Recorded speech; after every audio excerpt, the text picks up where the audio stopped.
Before getting to the main part of this video, I would like to make a preliminary remark concerning God and morality.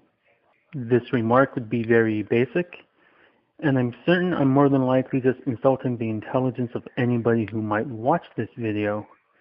Nevertheless, I believe it is truly important because after watching so many discussions back and forth on this topic, it seems to me that many people have forgotten this. Namely that purely on an idea level, morality and God are separate and distinct ideas. Meaning, talking about one does not necessarily mean you're talking about the other. In fact, in a purely philosophical discussion, it is not out of the question to posit that God could exist without morality. As I move on to the main part of this video, all I ask is that anybody who watches this keeps this fact in the back of their mind. Anyway, in this video, I'm going to show how theistic metaphysics perplexes me, using as an example the theist conception of objective morality, sometimes called absolute morality, other times called absolute objective morality.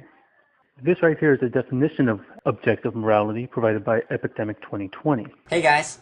As you can see, it's a rather lengthy definition.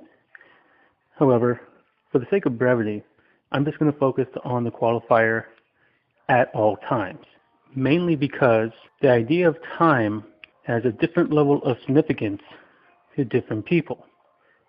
In this case, to say something applies at all time would have a greater significance to, let's say, an atheist, since some atheists believe time to be eternal, and even if they don't believe it to be eternal, they believe for something to apply at all times is incomprehensible. Conversely, to a theist, time doesn't really mean too much, since it's probably number 5 on the list of 1 billion things God caused or created.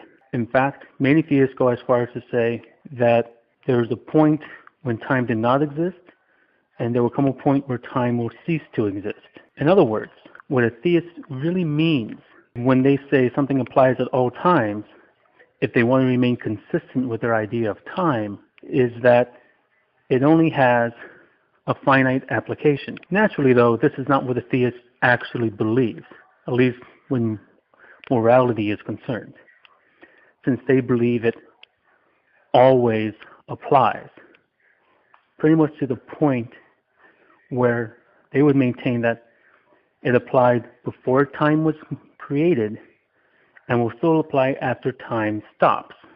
Now, according to the theist, there's only one other thing that has this quality of existing prior to time and continuing to exist after time, namely God.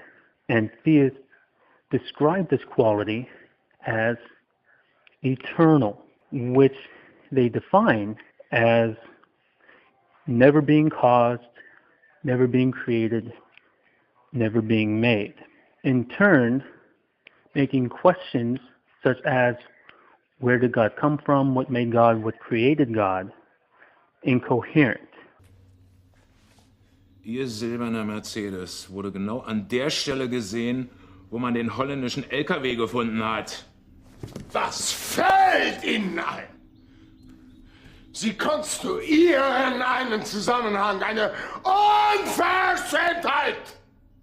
So, if eternal means it was never caused, such a thing would not need anything in order to exist. Therefore, if morality is eternal, which it must be if it's to be truly objective, morality itself does not need anything in order to exist, which causes a major problem for, let's say, the moral argument, since that particular argument relies on the notion that morality needs God in order to exist.